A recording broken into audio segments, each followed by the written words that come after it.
Welcome to the worst nightmare of all. Reality. Explore the lesser-known stories of our unknown world. Join the pursuit of the paranormal with Ash and Greg.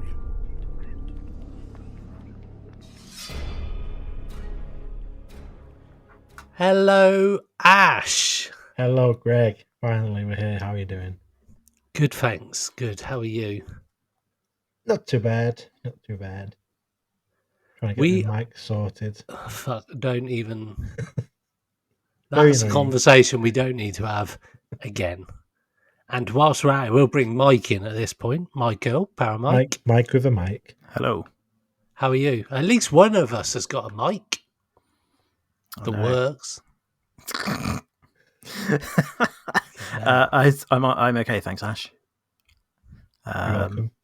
Yeah, can't complain. Thanks for joining us again. Thanks. Yeah, no worries. Thanks for having me again. Hopefully, I've not pissed off enough of your listeners now for them to stop Absolutely not. subscribing or whatever. We do take a hit in ratings when you come on, but that's fine. But you keep fucking having me back, so it can't be that bad. I know. No, exactly. No, we love having you on, Mike. Thank you for joining us again. And this is another kind of special episode where we actually met, all of us. That's not the first time we've all been in the same place at the same time, is it? It's the first time I've met Ash. Yeah, that's how I met Mike. Wow. I can't believe that. I thought, okay. It's So, yeah. only the third time I've met you as well, Greg. Feels like we've known each other for years. I know, right? And same with Ash. I'm so fuck. Speak to you again tonight. No, Every day this week, won't it? All the interviews got lined up. Yeah, we've got an interview tomorrow night, an interview the following night, and this time we are being interviewed, which is exciting because we don't normally get asked many questions.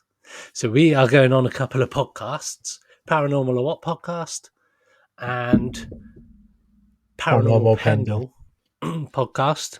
But by the time this episode goes out, we'll have done those and they might be out already. So check out Craig's Paranormal Pendle podcast and Michaela, her podcast, Paranormal or What.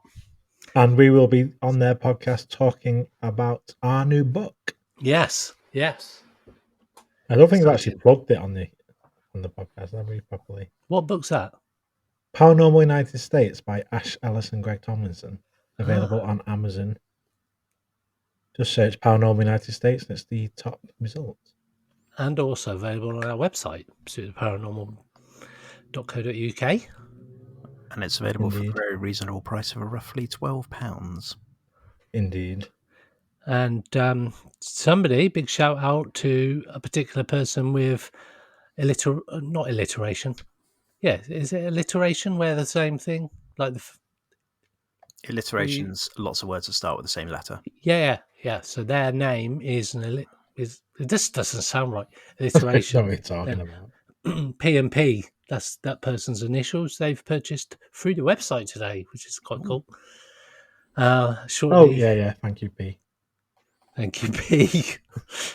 I don't even know if it's a secret, but we won't reveal that person's name just in case they don't want to be famous. But also, a big shout out to some new Patreon subscribers. Mm-hmm. Let me call up their names. So we've got Sarah, we've got Adi, and we've got Emma, who have joined. And I believe Tony has as well. So awesome job, guys. Thanks for Cheers, everyone. Listening. And we have some exclusive content coming this week on Patreon. Yes. And as a Patreon subscriber for you guys, anyone who's listening, it's well worth the £3 a month or whatever it is. It's less than you'd spend on a cup of coffee. The content's really good and there's a lot less of me on there. So if you fucking hate my voice, you don't have to listen to me. But we love your voice. We'll push more content out there just for you, of you. checks in the mail.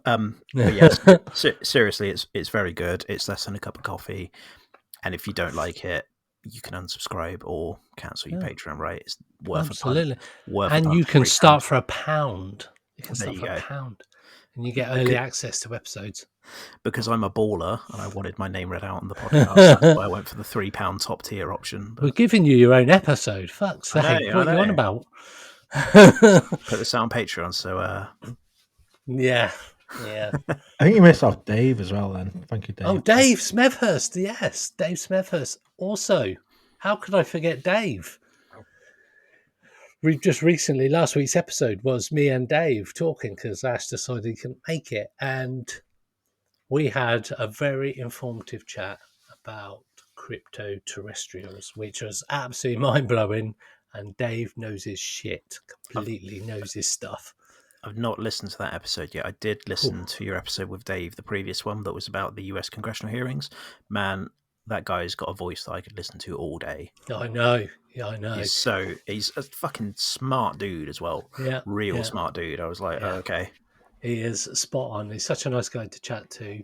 I chat to him on Twitter and chat to him when we do the podcast as well. So last week it was good. There's a lot of information from Dave, so you need to sort of like sit down, get a cup of tea, buckle in, because it's a pretty full-on ride for nearly 2 hours we spoke for.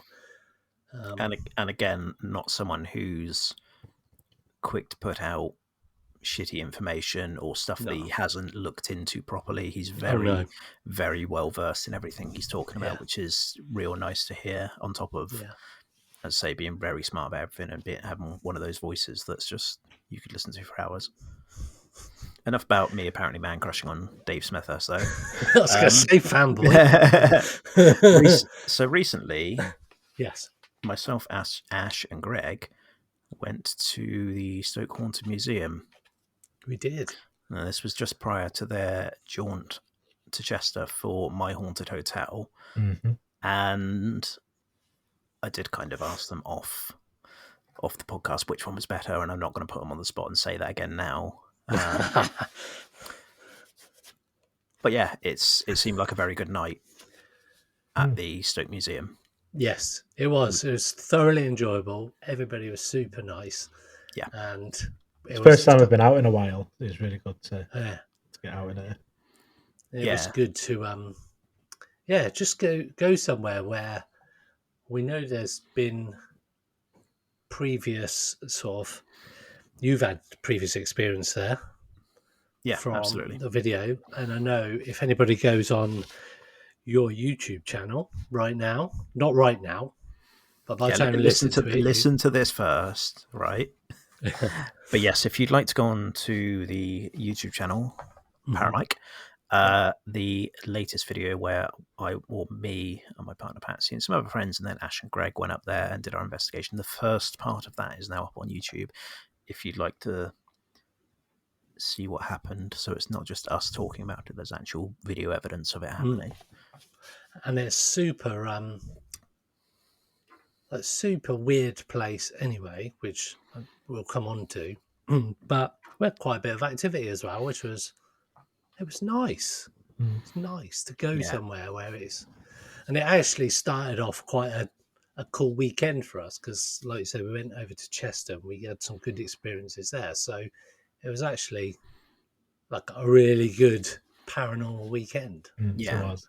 And it's one of those ones as well. Like almost every paranormal investigation, you go with it with I'll start again. Like every paranormal investigation, you go into it with a bit of trepidation as to whether anything's actually going to happen. Yeah. And after me and Patsy went there and had some mental activity, and I was like, "Oh, guys, you've got to come! It's brilliant." I was really worried that we'd get there and nothing would happen all night. Unfortunately, once again, it didn't disappoint, and it's one of those places that sort of re-invokes my belief that things can be haunted, because I've been on plenty of investigations where fuck all happens. Yeah. But that place, it's like, how can you explain it? So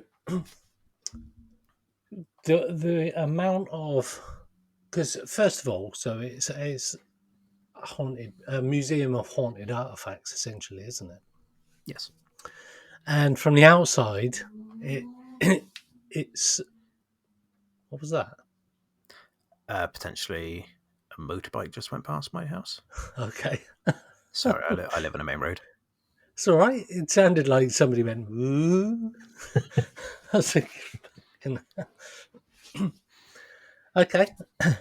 So from the outside, it looks nothing like I expected it would do on the inside.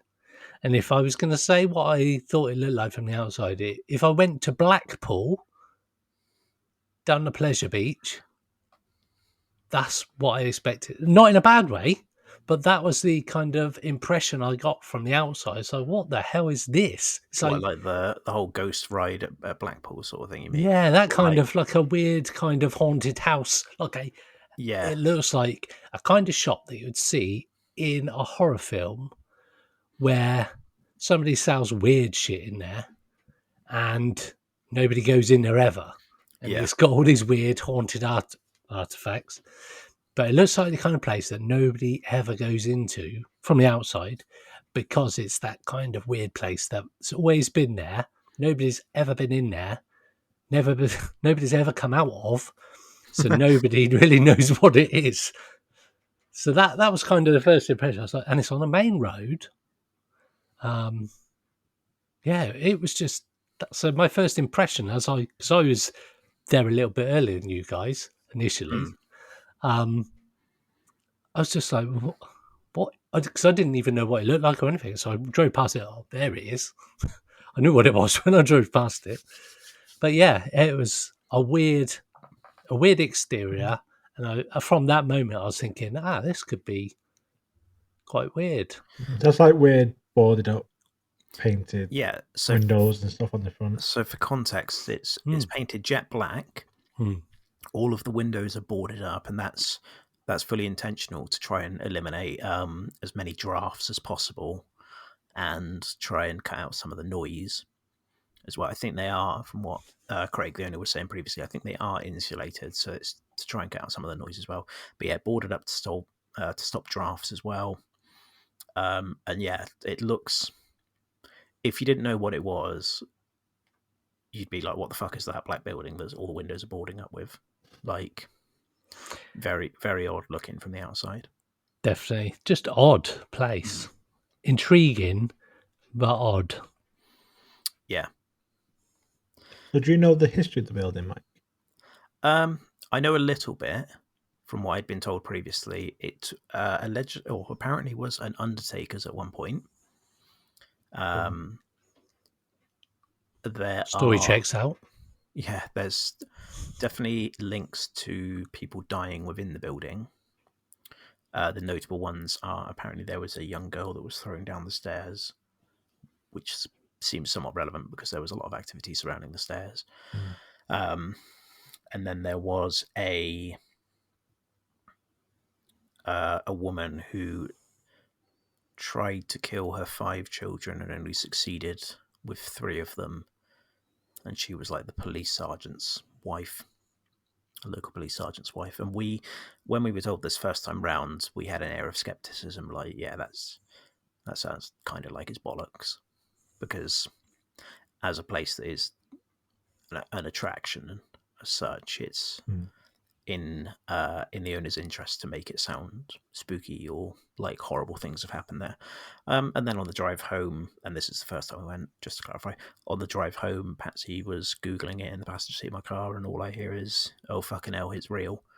And found news articles pertaining to what we'd been told about the place. It's in a place called Fenton in Stoke-on-Trent, and it's almost as if like the land or the area is cursed because the amount of like murders and child murders historically in Fenton are through the fucking ceiling. So it's one of those weird places where maybe there's like a psychogeography element that leads into it, where because so much horrible nasty stuff's happened there, it sort of has poisoned the land, and that then influences things throughout time, like more nasty horrible stuff to keep happening, to the point that when we were there early August, 2 weeks or the month before, there'd been another 2 child murders in Fenton. And it's just like, there's fucking tons of them, basically. So what better place to open a haunted museum, right? What were your first impressions on entering? Yeah, it was. I mean, we went to the sort of like the kitchen, dining room area, and got all just all sorts of things. Like I don't know, I don't know how to explain it. Just random things, but like how like haunted house, not point house related, but like just loads of objects and stuff, and like spooky things just dotted around. So it probably adds to obviously the ambience of going in there, like the piano and smudging, um, paraphernalia, stuff like that on the table. So it does set the scene for, I guess, for a haunted museum and Yeah. what is to come. Yeah, there's definitely an aesthetic about it. But then again, from talking to the owner previously, almost everything in there is not just for aesthetic. Essentially, almost everything in there has some sort of link to being involved with death. Like, I think someone died at the piano, and there's a burnt up doll in the seance room that was recovered from a house fire that people died in, and shit like that. And it's just like, if ever there was stuff that's potentially going to be haunted, it's probably in there. There seems to be loads of pictures like on the walls of like death photos.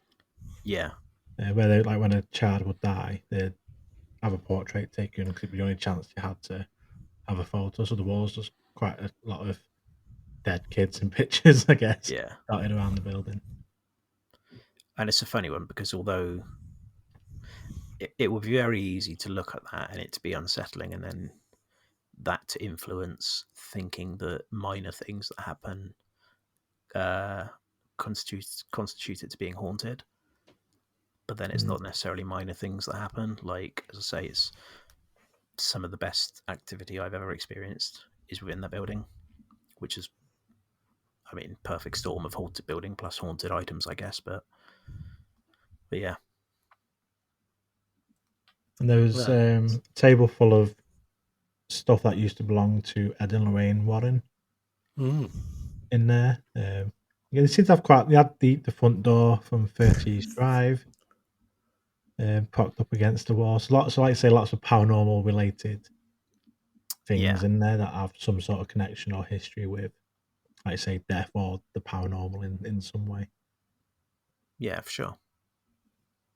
And there's also a photo of the angriest man on the stairs, which is what we did an episode on that painting a couple of years ago now. I'm almost certain when I spoke to him before, he said he was trying to get hold of the original of it. I don't know whether, I can't remember the gent's name who owns it, but I don't know whether he'd ever give it up if he was doing like live mediumship with it. But yeah, it's all down the stairs there's 5 different sort of recreations or photographs of apparently the 5 most haunted paintings in the world or whatever. Yeah, it was seeing the front door 30 East Drive. That was cool. The range of dolls in that room. Which dolls are always a bit weird looking anyway. Like Ash said, the Ed and Lorraine Warren bit, and just that corner where the chair was with the wallpaper with the upside down crosses, and it was just like loads of weird shit in one room, but like stuff that you would just expect if all of that is come from where it said that it's come from. That's quite a combination of stuff that's had connections to known haunted locations. So that in itself must bring with it some kind of energy. Yeah. So yeah, it's that first look inside the room was just weird, but good weird. It was good weird. I didn't feel nervous. I didn't feel like on edge or anything like that. It just felt nice in there, which was a strange feeling when you've got all of that stuff around that's from all these weird places or weird events that have happened or dark things that have happened in the years. So it was an interesting place that could probably only mean that you're going to get interesting things happen. Yeah. I think you couldn't not have, and there's like the mortician's table and all that kind of weird stuff. And just like, And even maybe there's something to be said that the upstairs, especially, maybe even if it wasn't filled with haunted artifacts, just the fact that there's a room kitted out like a chapel, or there's a room, as you say, like a morgue, maybe just rooms resembling that sort of stuff would invoke something in there. yeah. I wasn't privy to the walk around you guys did right at the very beginning because I was doing YouTube shit and setting cameras up. How was that? What information did they tell you? Not a massive amount. They just sort of explained what the rooms were. Told us what we could and couldn't touch. They said straight away about the mortician's table bit that it's where cadavers have been I wouldn't say dissected. Well, I don't know what the word is again, so I just completely forgotten a word. Where they do post-mortems of bodies that taken place on that metal table. They're like, yeah, you can get on there and lay in the dark if you wanted to. Yeah, it was just a bit of a walk around. It wasn't. I can't remember specifically being told any information that I retained the knowledge of. I'll be honest. I've got a crap brain as it is for remembering things, but I don't recall them. They just sort of said these are the do's and don'ts, really. Like, you can't touch anything in this room, but you can say do a Ouija board on that table, or you can touch that bit, but you can't touch anything else, and whatnot. And I think that's all I remember being told. I don't. So yeah, They were more like, just the walkabout. yeah, they said like in the chapel bit that you could lay in the casket coffin bit at the top of the chapel if you wanted to. We talked about the padded room. They talked about the body bag and everything in the mortuary, and basically just said don't touch anything, but you can sit in that particular bit, and you can tie yourself up on that weird chair thing. And I think that was kind of intentional as well because they they don't want to obviously influence your investigation whatsoever. So if you walk in and they immediately go, "This is fucking Major Tom's army uniform that he died in, and it's on this mannequin now," and immediately you're then going to go, "Oh, I heard Tom through the spirit," or some shit like that. You know what I mean? So that's fully intentional, so it doesn't influence your investigation. 100%. Which I think is quite nice because it will be very simple to sort of go, as I say, like you're told something, and then even if it's subconsciously, it'll come through, or you'll hear it in some way, shape, or form. So I guess we should talk about the actual investigation. Let's do it.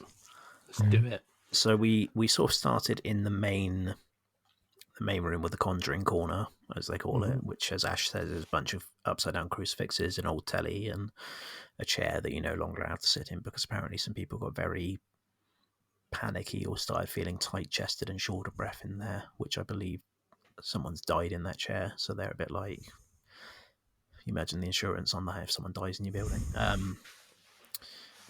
But we basically set up a bunch of devices and started calling out. Now, from viewing a ton of footage, it actually started quite quietly. Not a great deal was happening. No, well, it was quite quiet to begin with, but it was all. Yeah, I mean, it's expected. It's expected in a place like that. You can't just necessarily go straight in and it happen right from the off. Yeah, and the devices were going off. I'm not sure. Like, you can't categorically say if a device going off is paranormal because the natural world does weird things as well. But then it got to a point where we started asking questions, and again, the banging or the footsteps from upstairs started. Yeah. And yeah, like, I can hand on heart say that the only 8 people on the investigation were all in the same room. Like, the 2 host ladies were in the office, but that's nowhere. That's next to the room we're in. It's not upstairs or anything. And those bangs, multiple people in that room were able to pinpoint where those bangs were coming from in terms of being upstairs as well. Yeah, and it's quite open plan. So we were right next to the stairs. Yeah. And then up the stairs is then the sort of the bigger room upstairs where the bangs and the footsteps are coming from. So it's not like it was through a door and through a corridor. It was literally above us and it's all open. Mm-hmm. So we could hear anything that was happening up kind of just above us. Yeah. And yeah, just bizarre. Again, you just can't explain it. Just Yeah, I think the fact that we could all hear it, it was fairly on command as well. Some of it, I must say, and like you mentioned, Ash, because it's quite open plan up the stairs, and we're literally at the bottom of this, not a very tall flight of stairs either. If anybody was up there, potentially they would have had to walk past us to get up the stairs. Or on top of that, if anyone was up there, it wouldn't be such sporadic bangs. No, There'd be more. If it was walking, you would hear every footstep. But this was, as you say, it was almost on command. When we were saying, like, "Can you make a noise? Can you do that again, please?" And the volume of them did change. Like, some of them were lighter than others, and some of them were a lot louder. Yeah. Like, you can hear that in the video as well. There's some that are louder and some that are quieter. But yeah, if it was someone upstairs, you'd hear a lot more movement of someone walking around. Yeah. Yeah, it was definitely not anybody up there. No. I think we can all agree on that. There was nobody up there. So, yeah, weird. And when you talk about the sort of machines that we had, the equipment, around the bottom of the stairs, we had a couple of things. And also the 30s drive door has like these lights on that when something comes close to it, it changes colour. Yeah, I don't know if What they activates were like a tripwire, which is, you can buy like an EMF tripwire, which is like an EMF detector, but it's when something passes over it, it triggers. And that seems to go off quite a bit, and it seems to go off at the same time as the air pressure alarm at the same time. So it's like as if something had kind of walked past. Brushed past. And and it's weird, right? Because I know that there's a lot of talk about whether 30s Drive is or isn't haunted, but there was a somewhat significant amount of activity revolving around that door. Like, people, I'm not sure if it was multiple people, but Helen definitely thought she saw something sort of move past the glass. Now, that door's like balanced up against a wall, so there physically can't be anything behind it to move past it. There's not enough room. But she saw that, and other people reckon they saw things move in, and that tripwire that was hanging off, it went off a couple of times. And as Ash says, the air pressure sensor would go off at different times as well. But does that mean that 30 Drive is haunted, or the fact that there's just this object, could have been any object from anywhere, was in there, and just the room itself was? Yeah. Which, based on my experience of 30 Drive, is probably more like it. Yeah, and this is, I think I said this at the time, you imagine if you fill a museum full of haunted artifacts and how much they're going to influence and bounce off each other if that is the case. Yeah. But yeah, exactly. very, very weird night. There was a point where, and again, this is in the video, there's a point where I can't remember what I said verbatim, but I said it quite loudly or stern, and Greg sort of chuckled and went, "Is that your teacher voice?" Which got a pretty significant result. And then after that, I did my Danny Moss voice and sort of went, "One last time, can you do that again, please?" And again, like, clearly on the video 3 bangs afterwards, going dun dun, and then the last one's really fucking loud. And it's just like on command. There's no one upstairs. You said it yourself. You hear about it. People talk all the time about, oh, I've heard footsteps, but I never really had until we'd been there. And as you said, you'd never really heard it either. And then you can hear them. You literally hear something banging or moving around above you. And to be fair, at one point, Helen, owner of Everglow Investigations, who came with us, at one point, Helen said, "Could that be next door?" Yeah, because it was sort of on a wall that is connected to a building next door. And I said, "Well, I'll go and speak to the ladies who are sort of the minders for the event and see." minders. Well, they didn't. It's not like they were hosts, right? Because they didn't really get involved. Security guards. Yeah. That was Ash. That was Ash before this episode. Yeah. But they were sort of the minders, and I went up and said to them, "What's next door?" And they said it's a hairdresser's, but obviously it's closed now because this was about 9-10 o'clock at night. And I was like, and there's no one living above it or anything. Oh God, no, none of that. There's absolutely no one next door. So I was like, okay, cool. That'll do for me. There's no one next door. And again, like the first time we went, we heard knocks and bangs and what sounded like footsteps from upstairs as well. So just bizarre. And early on, we split into 2 groups for a little bit. One of the groups went into what's the mirror room. And it's a room that's just a small room, like all black, and just tons of different mirrors, shapes and sizes on all 4 walls of the room. We just spend some time in there, just sort of see what happens with all these mirrors. If people say mirrors can be portals and stuff like this. And we went in there, but one of the guys that was in that smaller group had a weird experience. Not totally sure if you remember what happened with that. James, yeah, so my friend James, basically, they were doing some mirror scrying. And he said at one point that it looked like his eyes turned black, which is a very common thing that people say happens when they do mirror scrying. And I'll say now, I don't believe mirror scrying is anything more than the way light interacts with the crevices of your face. But the video that's on my phone is pretty fucking compelling of what looks like his eyes turning almost jet black, and then apparently there was some sort of strobe light that only he saw go across his eyes, and as it happens, he goes, "Whoa, fucking hell," and sort of moves back, and it's almost like his eyes snap back to looking normal. Unfortunately, this isn't in the current video; it'll be in the next video. But if ever there was, I'd say I don't believe in mirror scrying. I think it's bullshit. I think it's the way light interacts with your face. But if ever there was something I could look at and go, "That's really fucking weird," and potentially something that reinforces that mirror scrying is a thing, it's the video that I have. That is very weird. And again, I'll put it out at some point. And while we were doing that, we were in the other some of us were in the other room doing a Ouija board, right? Yeah. So on the table itself is a big Ouija board.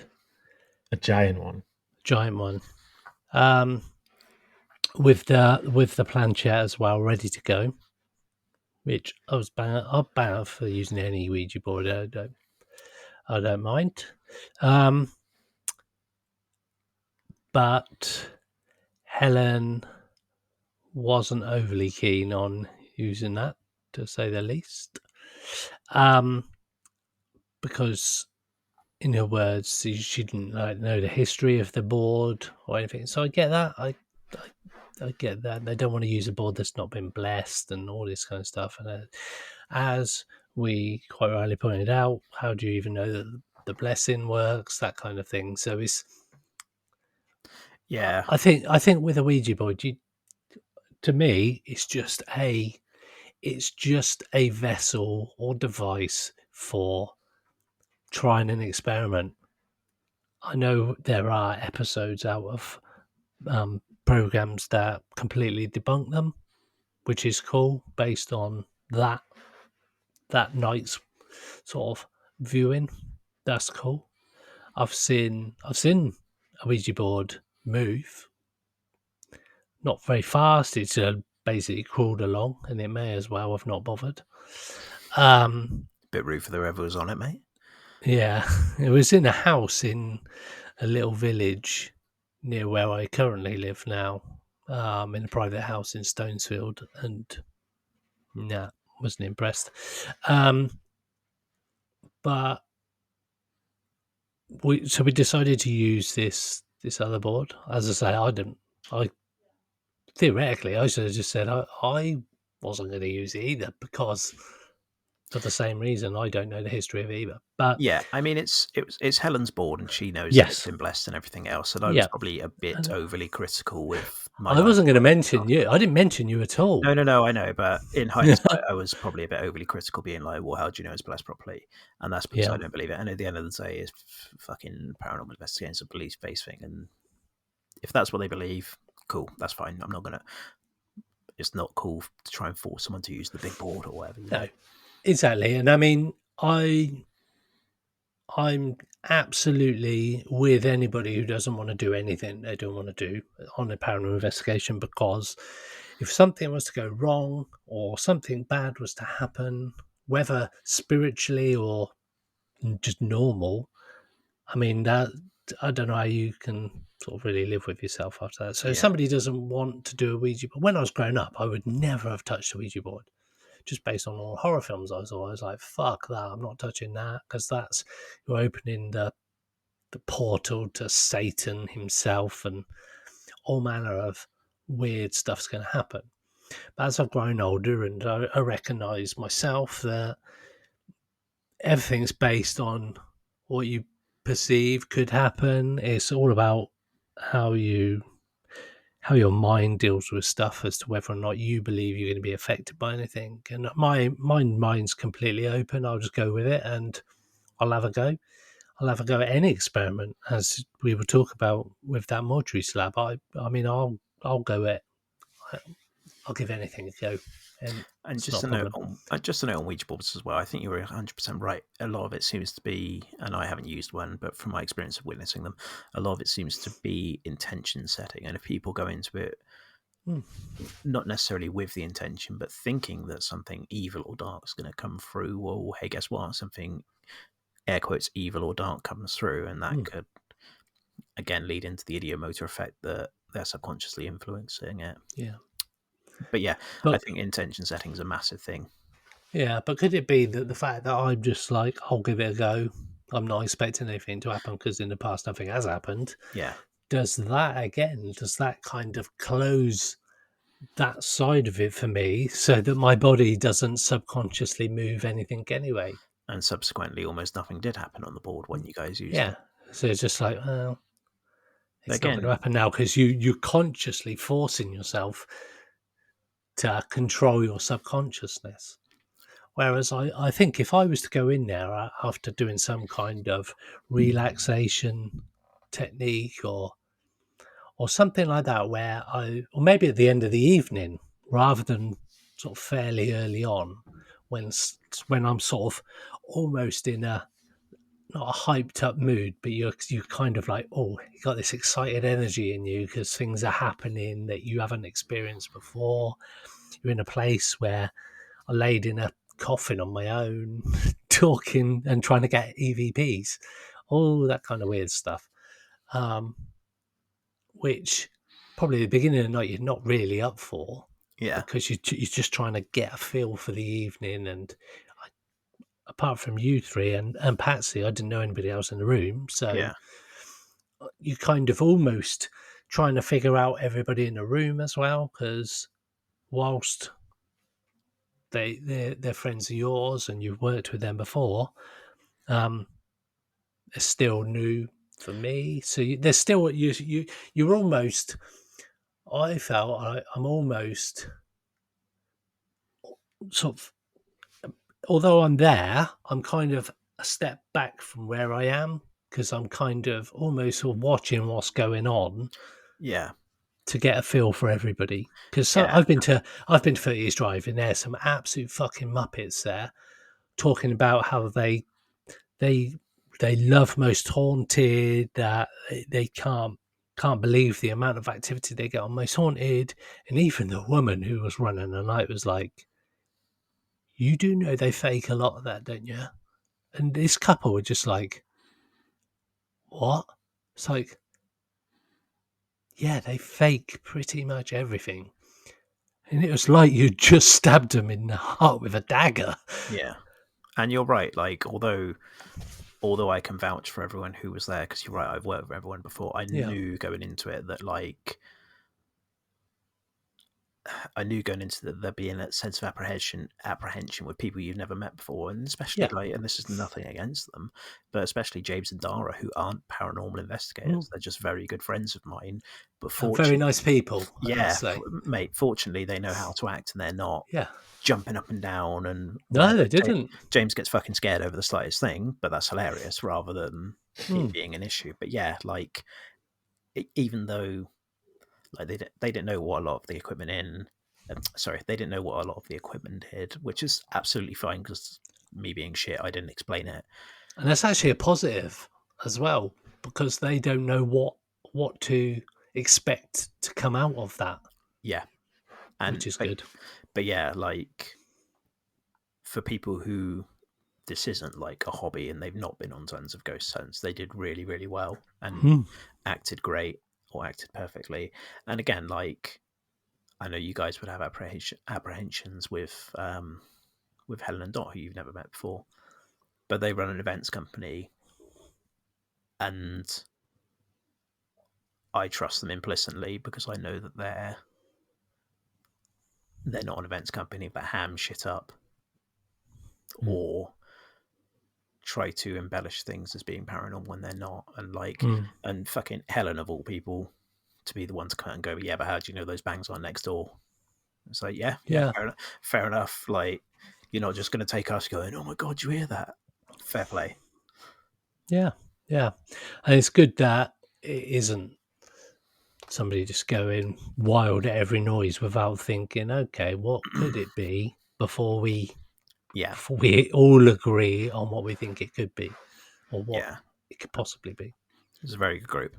I was very impressed, or very happy as well, that everyone got on and there wasn't any sideways eyes going, fucking hell. Yeah, no, it was a good night. But again, like when you guys were doing the Ouija board, there was more bangs from upstairs. And some pretty loud ones. And there was a point where I think there was a particularly loud one, and I just couldn't help myself. I just started pissing myself. And Ash, I'm sure Ash was laughing as well, because it was just a really weird moment that happened. It's like, the fuck's going on? Like, so from there we reconvened, and Greg decided to be an absolute madman, and he was going to go and lay on the mortuary slab and do a distance est method. I class myself as a legend, not a madman. Yeah, brave, fucking stupidly brave. But it took a lot of courage not to jump off that slab at one point, I'll tell you. Mate, I couldn't even go upstairs by myself. Because same context, is sort of a little mortician area. It was like upstairs in a little side room. So Greg's up there on his slab on his own with headphones on and eyes closed and stuff, and we're all downstairs. So he's completely upstairs on his own. I've got a phone on a speakerphone. Yeah, we had a phone, so it was muted on Greg's end, so he couldn't hear what we were saying. Not that he could anyway with headphones on, but we could hear whatever Greg said through the phone. Yeah, it's like a way of doing a distance S method, which is interesting. Again, the fact that, I mean, you guys have done it via the pod or via Zoom or whatever, right? But it's interesting that it works. You don't all have to be in the same room. Yeah, and that was good. You can be in different rooms and stuff. Yeah, really cool method. So go on, Greg, you tell him. So, like I say, so I got up there, and it did take a lot of strength to jump out at one point, and it took me a little while to settle down. I'm not going to lie, because the fact that I was upstairs after we'd heard noises up there and nothing was up there, and when I went up there, there was still nothing up there. It's just, I mean, I put the headphones on, and we sort of agreed what the action plan would be, and we set up the phones, and then I sort of laid back I put my hoodie up and I just sort of laid there with the headphones on and closed my eyes, which was against everything I've ever been taught in life and everything I've ever seen in a horror movie is never lay on a mortician slab that's done post-mortems on dead people on your own, in the dark, away from your friends, in a haunted house. Basically, it ticked everything you should never do in a horror film before I get slaughtered by someone. So yeah, it did take a little bit of getting used to, I won't lie. And whilst I was brave, there were moments where I wasn't brave. So yeah, we started doing the Estes method, and all through doing it, I could hear what appeared to me. I could hear lots of banging noises, sort of distance banging noises.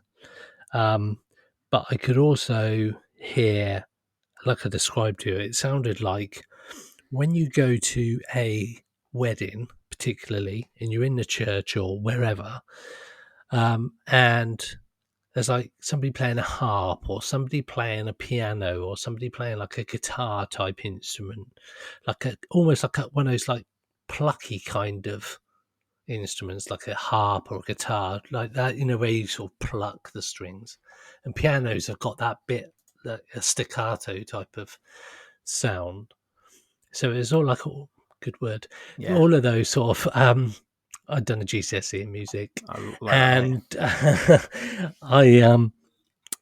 and yeah, so I could hear that just in the background the whole way through. And if anybody's done the Estes method with a spirit box, where all you can generally hear is the odd word, the odd word, but throughout all of those radio station switching and looping, I could hear this very faint. I couldn't figure out where it's coming from, but seemed to be not coming from a particular direction. It just seemed to be coming from somewhere in my ears. So I don't know what that was, and I've not heard that whilst doing the spirit box before.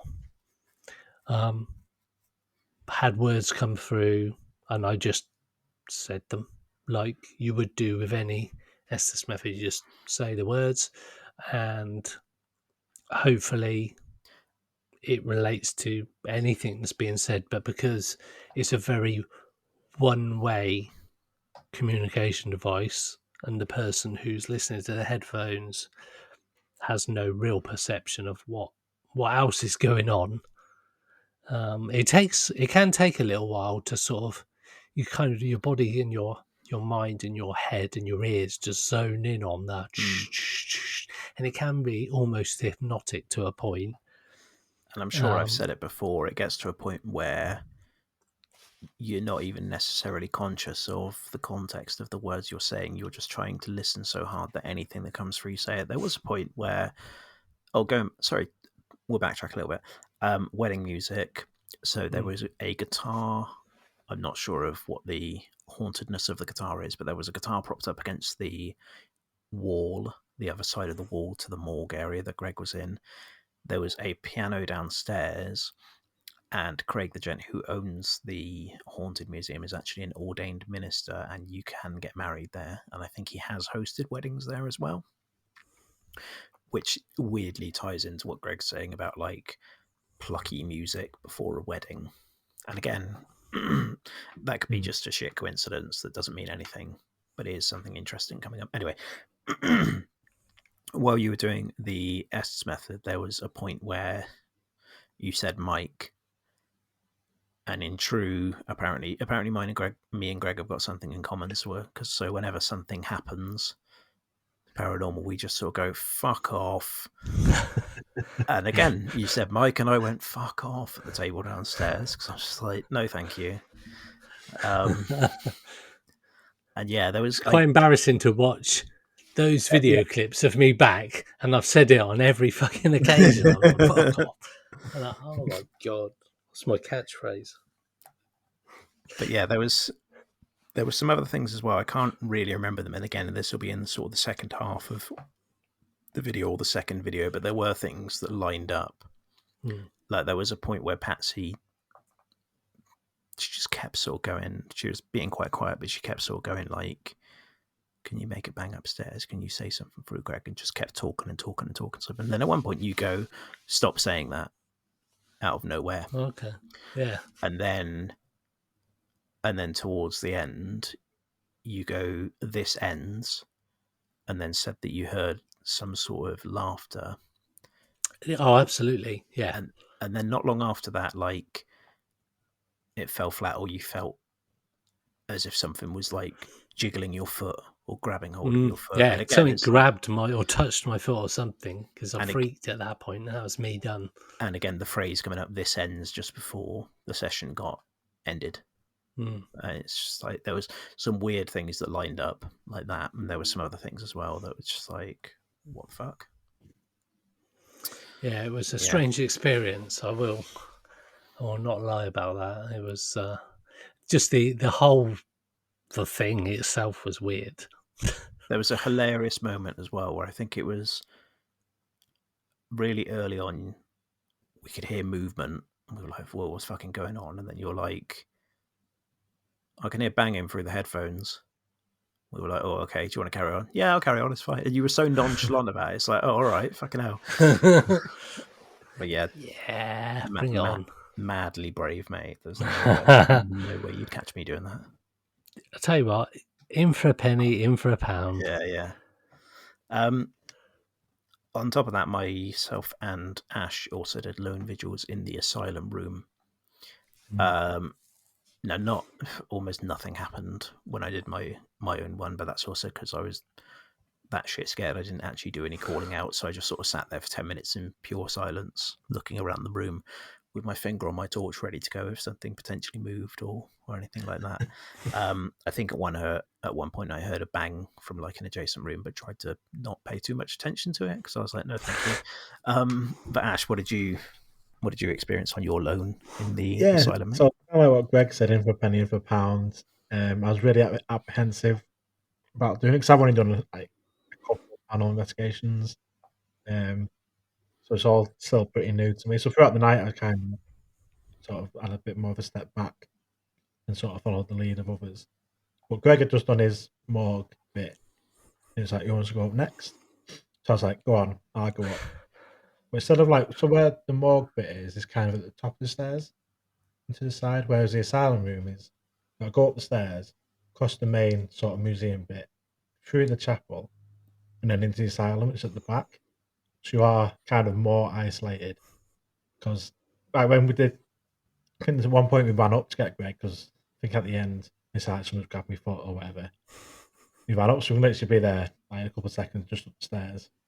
Be there, whereas I was aware where I was way on the other side of the building and upstairs. Candyman would have got you by the time we got there. It would be longer for people to fucking get dirty looking room as well, isn't it? Compared to the rest of it, where it's done up, that room's unfinished and fucking it's just like bare walls with just like plastic bare walls and no real electricity in there, and just shelves, there's a couple of things on. That's where there's padded cell room in there, and the body bag and a body bag with a body in the shape of it. So where I was sat on the chair, a sort of table with a body in it, with like a really dead body in when I'm doing a post-mortem. Like in your peripheral vision, so I was aware that there's a body-shaped figure next to me. It's just like, if that moves, I don't even know what I'm gonna do. But I thought, face the fears. Sat in the dark. I thought I'd just call out. Didn't really get much. At one point, I heard what sounded like. So in the book, it's like there wasn't any doors in the building. It's like curtains between rooms rather than doors. And the chapel was next to this room. And at one point, I heard it sounded like material being dragged, like something light, like a light material, was being dragged in the chapel. Like someone was pulling something across the floor. Didn't hear it in the room I was in, just in the room next door. Heard possibly a couple of knocks, but again, could have been outside. And at one point, it appeared. But and in that room, there's another coffin. There's a coffin in the chapel you can get in, and there's a coffin in this room as well, just randomly just on the floor, just this velvet-lined coffin. Had a little padded bit at the back for your head. You look quite comfy. I was very comfy in it. It was just about the right length as well. This evening for you was just an excuse to lay down in various places, wasn't it? In some very dark places. Yeah. Anyway, sorry, Ash. So a couple of points. I didn't know whether it was just because of darkness and your eyes adjusting to things. And at one point, it seemed like there's like a black mass kind of growing, like just near above where this coffin was. But I don't know if that was my eyes or not. But apart from that, can't recall. Unless you picked anything up on the EVP or anything like that. Not sure I think I've reviewed the footage. I don't think a lot really happened while either of us were up there, to be honest with you. But again, there's one of those weird situations where you get to a point where you sort of vocalize, I'm starting to feel a bit edgy now or something. Yeah. And you were starting to have enough, and just as you're saying it, I sort of come through and go, okay, Ash, time's up, we'll swap now. And it's like, fucking hell, I felt, just reviewing it, I was like, man, I feel really bad that you were like starting to get a bit sketchy in there. I was like, oh no, not nice. I think, yeah, it did feel like it's getting to the point where I thought I have had sort of enough now. I've been probably 20 odd minutes. I think it had been. It felt like quite a long time. It was only 10. I think it's only like 9-10 minutes. It felt a lot longer. Yeah. It may be longer than that, actually. actually. Of it. I think it was. I don't know. Yeah, it might be longer than that. Remember. Yeah. I can't remember. Mine might have been like 9 or 10 before I went, no. It's definitely complete opposite of time flies by when you're having fun. It's more like time slows down when you're starting to freak out. Yeah. Most definitely. Like, something you go to the gym and that minute on the treadmill feels like fucking 10 minutes. It's that sort of vibe. You're just like, I don't want to be here. The one thing we did get when I was up there was in the main room, sort of 2 rooms away from where I was, upstairs, I think the footstep thing went off. Yeah, it sounds like it on the footage, but I can't verify if it's one of the devices downstairs or the footstep monitor. It definitely feels like it, and it's a good couple of seconds, if not a minute, after someone comes upstairs and goes to the toilet, and then it randomly goes off. So it's not like it's someone walking across the floor, because the only other time someone came upstairs was when they came out to go to the toilet. Is the toilet upstairs? Was what, sorry? Yeah. Next to where I was laying down. All right, yeah. The one with the mannequin in it. But yeah, apart from just it is a weird thing to get used to, being sat there. You feel very vulnerable. Yeah. Especially, like, say, being quite far away, because we're right at the end of the building and upstairs. So it would take someone a bit of time to get to you if you needed them to. The rescue squad.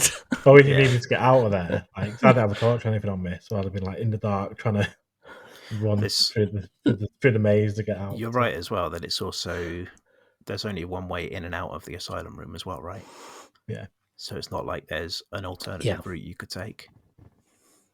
Yeah, it's a freaky room for sure. Like, yeah, that body bag in the corner looks real. It is real. No, like it looks like there is a dead body in there. The first time we went, the fucking body bag's there, and I've looked at, Craig was telling us about the room and this, that, and the other, and the body bag's there, and I'm looking at it, and I start like pinching it between my thumb and my index finger, because me being a curious motherfucker, I just wanted to know what the material felt like. Then as I'm there touching it, Craig's Mrs. Tursby goes, "That is an artifact." I was like, "Oh, I shouldn't be touching this, should I?" I was like, "Oh, you know." They could be watching you. I think so. I think someone's been in it at some point. How you recover it after that, I don't know. But freaky place. Definitely. Yeah. And then I think for the last session, we did a bit upstairs. I think it was a bit chaotic with everyone walking around in different rooms and stuff. And we couldn't, it's not like downstairs where you've got the table and a central focus piece, so everyone was sort of everywhere, and it's sort of got a bit noise polluty and not a lot happened.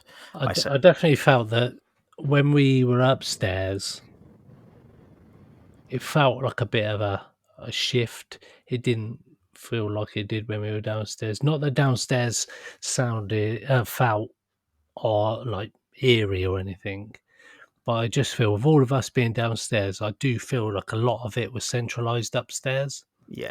I also think, though, that we were a lot less focused upstairs because, as I say, people were walking around and setting up equipment and just walking around and looking at stuff, basically. And I know Patsy was chatting to some people at some point, and then you were in the confession booth, and I managed to last the whole of about 30 seconds in there before I felt really, really sick, and I was like, bunch of pussies, that's all I'm saying.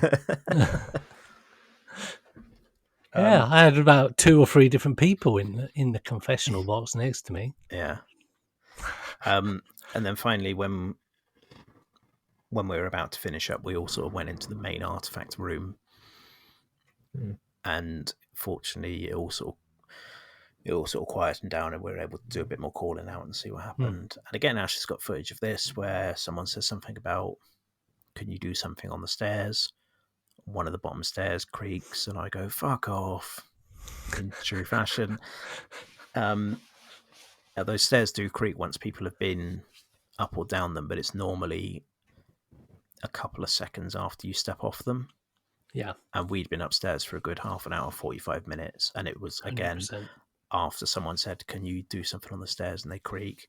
And then as we were calling out, it sounded like there was a small stone being thrown in the asylum at one point, or like movement coming from the chapel asylum room next to us again. It's like people say 30s drive is, where you're almost constantly chasing stuff around. Like when you're downstairs, all the movement's upstairs, and when you're upstairs, you can hear the movement downstairs. So that similar sort of thing, where like it's almost like you're chasing stuff around all night, and it's never really in the same room as you.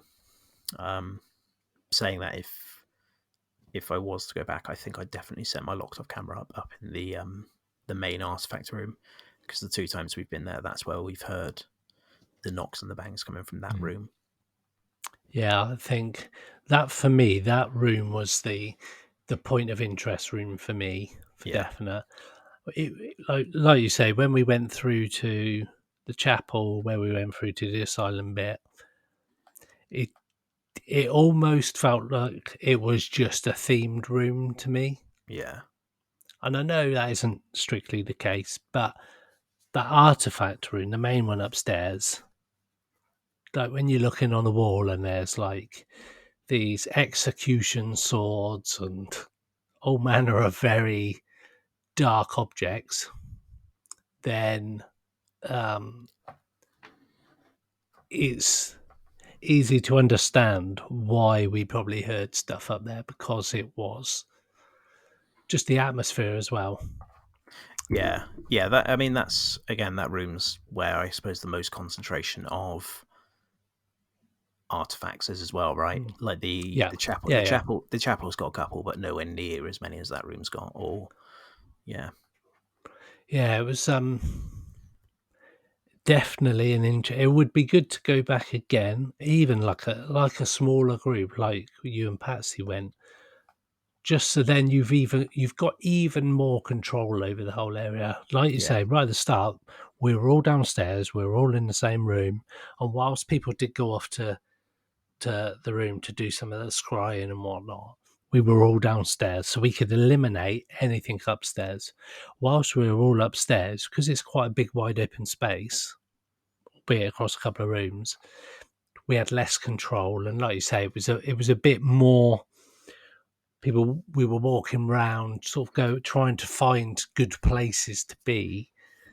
So if it was like a group, just like you and Patsy, when you both went on your own, I think that would be insane. Even to just do it on your own would be mental. Yeah, but I think I'd agree with you that, and this isn't anything against anyone, because as we said previously, it was a great group. But it kind of bums me out a bit that it fell apart a little bit when we went upstairs and there was a lack of focus. And this is me being a dickhead, because I'm very, very focused. I'm very particular about how I want paranormal investigations to be. Yeah.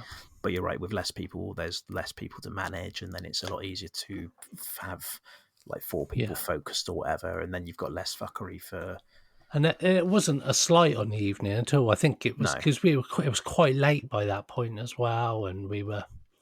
It was getting on to sort of our 2:00 finish time as well. So I think, and again, like, I know Patsy's a menace for it, where if she sees something interesting, all she wants to do is look at it. Or anywhere we go where there's like a plaque on the wall, she's fucking reading it, I'll tell you. And I'm like, look, we paid money to investigate. Do we want to investigate, or do you want to walk around this place like a museum? Do you know what I mean? Yeah. And it's like, it's just one of those things. Yeah, no, I thoroughly enjoyed the night, and I would definitely recommend it as somewhere to go for anybody. It was interesting to go somewhere I hadn't heard of before, really. Yeah. Like, and again, I'm really happy with how it went. I'm really happy that everyone got on, and B, we had an active night, and that everyone enjoyed ourselves. Like the feelings have been pretty much unanimous across everyone that it was a really good night. Yeah. Definitely. No, it was really good. Yeah. I think I'm done talking, boys. So just waiting. Never thought you'd hear that. But... No. So I think what a good bit of it would be, the other one at the Yo King said, is like a vibration type thing. So it's like when there's a knock or something, it kind of picks up on that. The type of things that would be good to have, especially like a place where we were getting lots of knocks stuff upstairs, to have one of them with a locked off camera.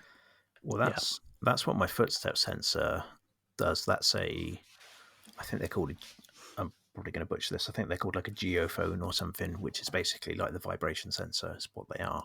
And that's what that footstep sensor is. It's just also a bastard to have go off.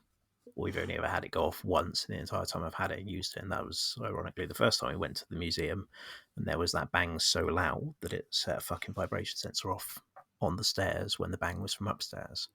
But yeah, in situations like that, I think where I put it upstairs probably wasn't close enough to that wall that we were hearing the bangs from for it to be set off. But yeah, absolutely, something like that would be ideal. Yeah, I definitely. Yeah, but it's the same with anything. In hindsight, you go, "Well, I could have done that." But had you have done those things, maybe things may not have happened because you're trying to control something that we got no real perception of what it is. Yeah. So we kind of left upstairs was fairly sort of naked in terms of anything outside of what was normally there being there. So for that, sometimes that's quite a good thing. You kind of just got it in its natural environment. And this would be my only fear if I went back and went, I'm going to put a locked off in the main artifact room, if that just kills any activity that goes on in there. And it's just like, and this is a slight tangent, but I've been on a couple of investigations where I'll get to the point later in the evening where I'll go, right, okay, I'm gonna put the camera away, and I'm just going to just be in the moment and investigate and just see how it is. And fucking, whether it's because I'm not as distracted by the camera or whether it's there's something in the fact that the minute the camera goes away or turns off, stuff starts happening, and it's like, are you telling me these spirits, whether are that aware that there's a camera pointing and don't want to play when there's stuff going on, or cameras pointing or not pointing or anything? The thing is, as you say that, you look at, say you're trying to track something in the wild. Go with me on this, because this is it's a potential stretch. I get that. But you've got people who go hunting regularly for wild game, so boar, that kind of stuff. People hunting elk and stuff like that in America, they literally they have their tents up and their hideouts there for a lot longer than they're there, and then they like smear themselves in special smelling stuff to disguise the fact that they're there, because these animals, especially like deer and that are always on guard, they know when something's not right with their environment. Yeah. They can tell something's not quite right, and they're always on high alert, and they tend to not be in those areas. And they'll go out like days, if not weeks before, to set up trap cams to basically monitor the area, A, to see if there's anything there, but to B, also get a survey the area and what the patterns are and stuff. And you're right, the paranormal, unless it's my haunted hotel, the paranormal, we don't do that. Yeah. To the point that, side tangent, people have apparently started hunting deer on bicycles because they're so used to the sound of human footsteps that the minute they hear it, they're flighting, they'll bugger off. So people go exactly on bikes. Okay. I don't know even how to respond to that. You know what I mean? But yeah, it kind of makes sense. You kind of like, but it could well be the same. You're in someone's house or someone's environment that they're not used to. So what these spirits or whatever they are, they're on guard and they're like, well, fuck, I'm just going to stay quiet for a bit. And because it could be that some of these spirits, entities, whatever they may be, energies, they don't know that they're dead. They don't know that they shouldn't be there. They don't know what's going on, really. Well, so we're who's there. To say that they shouldn't be there if it's their house, right? You're the weirdos turning up with all your fucking gadgets, and they're going, "What the fuck are you doing in my house?" Okay, Mildred, stand still, and they can't see us. Yeah, exactly. They've got a camera. Don't play for them. Don't. It could well be. Who's this bloke who's come to my house and started shouting? What? Yeah. If you're in this house, again. Of course, I'm in this fucking house. I own it. Yeah. But that's the thing. We don't have any perception of what they're thinking, what is going on with them, and we're this strange thing that's sort of come into their environment, their natural habitat, and we're the strangers. They're not the strangers to them. So who knows? I mean, that opens up a whole nother a level of like, are they sentient enough to understand? Do they understand? Are they just stone tape theories? They're not actually a ghost. They're just a memory being replayed, which is, it could be. But then if that's the case, how are they banging on command? They can't if they're just a memory. So it's all, you almost get to like the iRobot film. Have you seen that? Where it's a great film, actually. It's dated a bit, but it's a Will Smith film. And there's this hologram of his like professor, and he's trying to find out who killed him. And he asked this hologram a question, and he said, "You're not asking the right question." And throughout the whole film, he's like trying to figure out these questions to ask to try and find out what's going on. And it could just be like that. There's this thing happening, and because we don't know how to correctly interact with them, the fact that we've got this portable radio going through channels, they're just like, fuck, it's no wonder they were laughing at me that I heard her laughing. Because they're like, what the fuck is this primitive thing going on? What's this? And that's the paranormal in a nutshell. We don't know. Yeah. You simply don't know. Absolutely. So you have to try and make you can't even make a logical guess, because you can't apply logic to something that you can't. No, there's no logic in it whatsoever. There isn't at all. So it's a shot in the dark, basically. And you kind of have to go from your own experience as to what works or what you believe works. Yeah. I know I've had good experiences where there's no equipment, you're not using any equipment, and you're just saying, if you're with us in this property or whatever, make a noise. Yeah. Repeat what I'm doing. I've had more success doing that, and I've never really caught anything of significance on a camera, really. So I don't even know why I keep taking a camera. Yeah. I really don't, because it kind of like... I really want to do an investigation at some point where there's no calling out or equipment all night, and you just go to an alleged haunted place and sit there and have a conversation about the weather or what's going on with the pound exchange rate or something mundane and fucking boring like that all night. And if anything happens, you don't acknowledge it. Because there's a lot of theories and stuff that when you ignore them, they sort of go around about their daily business, go, okay, I'll fucking do X, Y, Z now.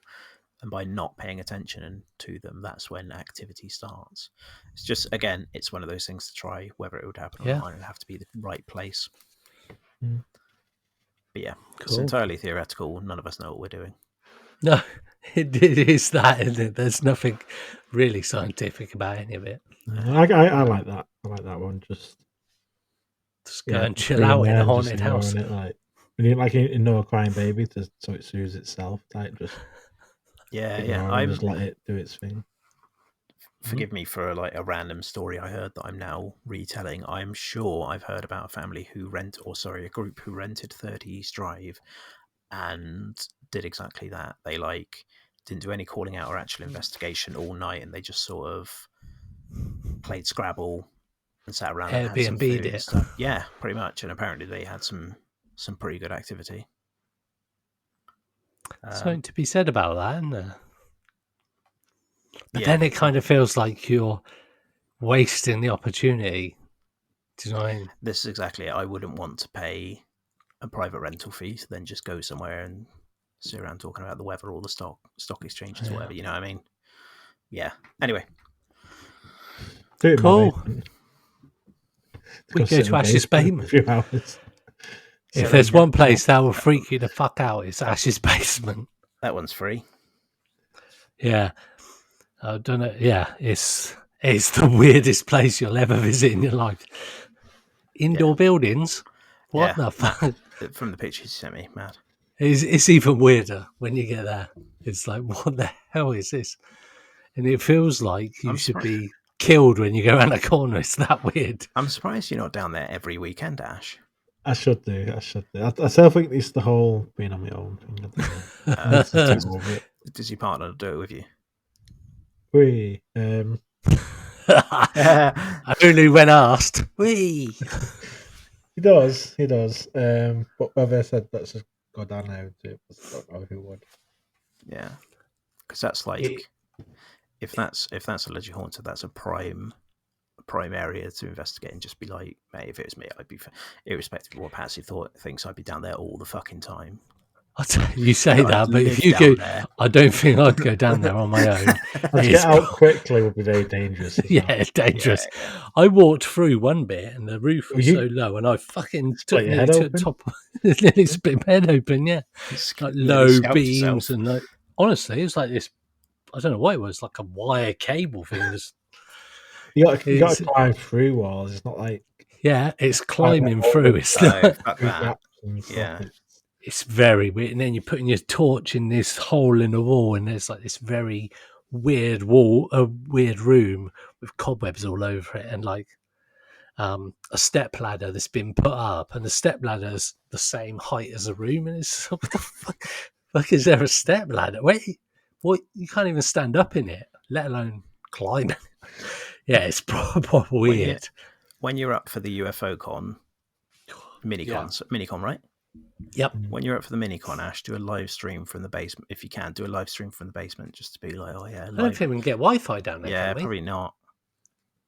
That's why I was just thinking, if it's a basement, you probably won't. Record a video to release at least, and just be like, yeah, this is our. We have got quite a bit from down there. We have. I've got it all on my laptop. Don't even fucking edit it. Just be like, yeah, this is our live video, and just do like 30 minutes. It'd be like a fucking found footage film. Exactly. It would be. Exactly. No, because at the end, it goes off with us just like going, and that's thanks for joining us, and all of a sudden this bloody noise goes off, and we both be like the fucking Descent down there or something. Jesus. To be fair, Ash, that's quite a good shout. I could put all that footage together, and the last bit you see is that last bit we recorded where that noise happened outside the room. Well, you see Ash turn really quickly and be like, what the fuck? Yeah. And then we're never seen again.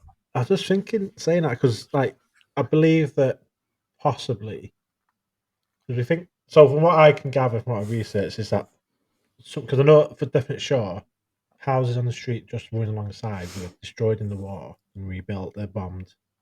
by the Nazis.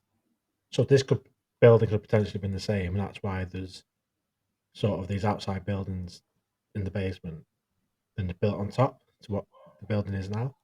So I wonder whether the buildings that are in the basement have their own basement that's possibly blocked off. Yeah, that'd be weird. So like even more sub-level basement. Yeah, So I've not had a proper look down there, as it is freaky and it's big. Rent it out to some urbexers, mate. They'll be fucking all over it. It's open to the elements as well, which is like, yeah, it's a bit cold. You can see outside, literally. there's holes. Like, definitely you get foxes and stuff going in there because it's just open at some point, so you can just literally you could climb in and live in there. It's weird. Jeez. Right.